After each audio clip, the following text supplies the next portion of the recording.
నిజాంపేట మండల కేంద్రంలో ఎంఆర్పీఎస్ ఆధ్వర్యంలో రాష్ట్ర కమిటీ పిలుపు మేరకు ఎస్సీ వర్గీకరణ ఉద్యమంలో అశ్వులు బాసిన మాదిగ అమరవీరుల త్యాగాలను స్మరిస్తూ వారి చిత్రపటానికి ఘన నివాళులు అర్పించడం జరిగింది। ఈ సందర్భంగా మెదక్ జిల్లా ఎంఆర్పీఎస్ అధ్యక్షులు గరుగుల శ్రీనివాస్ మాదిగ మాట్లాడుతూ ఎంఆర్పీఎస్ ఉద్యమం ప్రకాశం జిల్లా ఈదుమూడి గ్రామంలో 20 మందితో స్థాపించిన ఎంఆర్పీఎస్ ఉద్యమం 30 సంవత్సరాల సుదీర్ఘ పోరాటంలో ఎస్సీ ఎస్టీ బీసీ మైనారిటీ వర్గాలకు న్యాయం చేకూర్చే విధంగా పోరాటాలు జరిపిన చరిత్ర ఎంఆర్పీఎస్ ఉద్యమకారులకు నిలిచింది। ఈ కార్యక్రమంలో ఎంఆర్పీఎస్ సీనియర్ నాయకులు కొమ్మట సుధాకర్, మాజీ ఉప సర్పంచ్ కొమ్మట బాబు, కొమ్మట అమర్, గురుగుల శంకర్, సిద్ధరాములు, గురుగుల యేసు, గరుగుల భూమయ్య, గరుగుల స్వామి, గవల నాగరాజ్ పాల్గొన్నారు। మాదిగ అమరవీరుల దినోత్సవం రాష్ట్ర కమిటీ పిలుపు మేరకు నిజాంపేట మండల కేంద్రంలో ఘనంగా జరుపుకోవడం జరిగింది।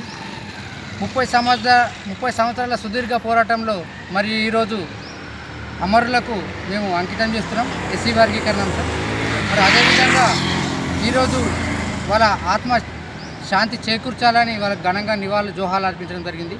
30 సంవత్సరాల ఉద్యమంలో ఎస్సీ ఎస్టీ బీసీ మైనారిటీ వర్గాలకు ఈరోజు ఎస్సీలకే కాకుండా అన్ని వర్గాలకు అన్ని కులాలకు ఈరోజు చేసిన ఘనత ఒక ఎంఆర్పీఎస్కే దక్కింది।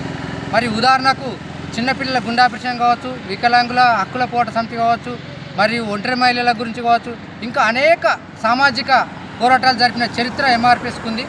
మరి ఈ 30 సంవత్సరాల ఉద్యమంలో ఈ అమరులకు ఏబిసిడి వర్గీకరణ ఆగస్టు 1 తారీఖు నాడు సుప్రీంకోర్టు తీర్పిచ్చిన పిదప వాళ్ళకే అంకితం చేస్తున్నాం అమరులకు। మరి అదేవిధంగా ఈరోజు వాళ్ళ దినోత్సవం ఈ మండల కేంద్రంలో ఘనంగా జరుపుకోవడం జరిగింది। ఇట్టి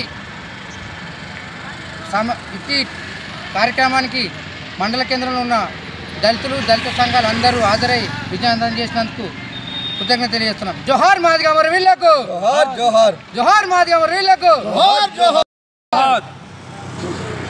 ఈరోజు నిజాంపేట మండలంలో అమరులకైన ఎంఆర్పీఎస్ సుదీర్ఘ పోరాటం 30 సంవత్సరాల కొనసాగుతున్న ఎంఆర్పీఎస్ ఎన్నో కాలం 30 సంవత్సరాల నుంచి పోరాడిన మన అమరులైన వాళ్ళకి ఇలా జోహార్లు అర్పిస్తున్నాము మండల కేంద్రంలో। ఎందుకంటే వాళ్ళ తాగాలను యాదమర్మం కూడా వాళ్ళ తాగాలకి ఈరోజు వర్గీకరణ కూడా వాళ్ళకు అంకితం చేస్తున్నాం। ఈ సందర్భంలో అందరూ విజయవంతం చేసినందుకు కృతజ్ఞతలు తెలియజేస్తున్నాం।